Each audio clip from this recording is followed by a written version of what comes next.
other things, all with financial pain only for the very rich.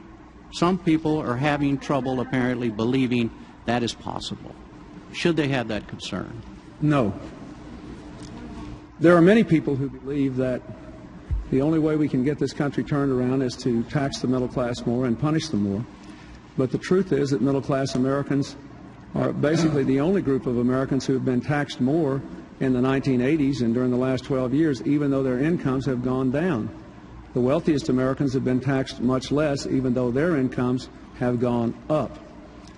Middle class people will have their fair share of changing to do and many challenges to face, including the challenge of becoming constantly re-educated. But my plan is a departure from trickle-down economics, just cutting taxes on the wealthiest Americans and getting out of the way. It's also a departure from tax and spend economics, because you can't tax and divide an economy that isn't growing. I propose an American version of what works in other countries. I think we can do it better. Invest and grow.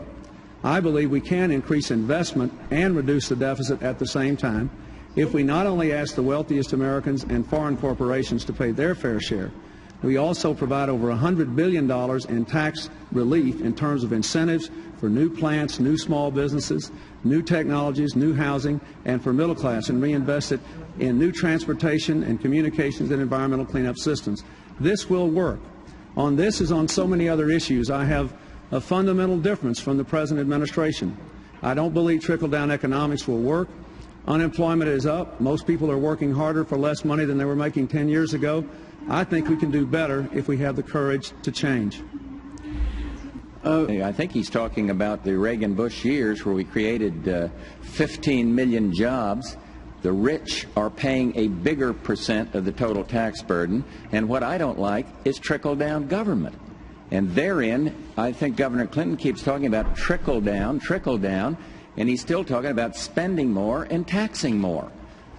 Government, he says, invest government, grow government. Government doesn't create jobs. If they do, they're make-work jobs. It's the private sector that creates jobs. And yet... And the notion that we would sit with Ahmadinejad and not say anything while he's spewing his nonsense and his vile comments is ridiculous. Nobody's even talking about that. So let me get this right.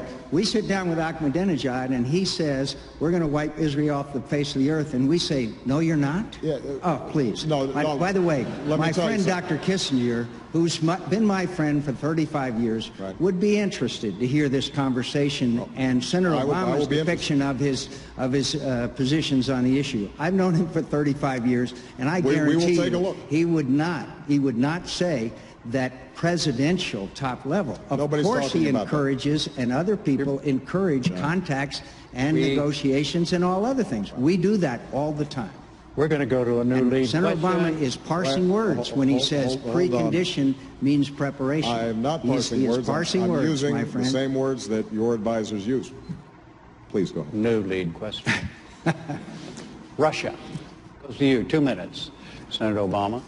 How do you see the relationship with Russia? Do you see him as a competitor? Do you see him as an enemy? Do you see him as a potential partner? Well, I think that given what's happened over the last several weeks and months, our entire Russian approach has to be evaluated, because a resurgent and very aggressive Russia is a threat to the peace and stability of the region. Their actions in Georgia were unacceptable. They were unwarranted, and at this point it is absolutely critical for the next president to make clear that we have to follow through on our the 6-point ceasefire. You cannot be a 21st century superpower or power and act like a 20th century dictatorship. And we also have to affirm all the fledgling democracies in that region.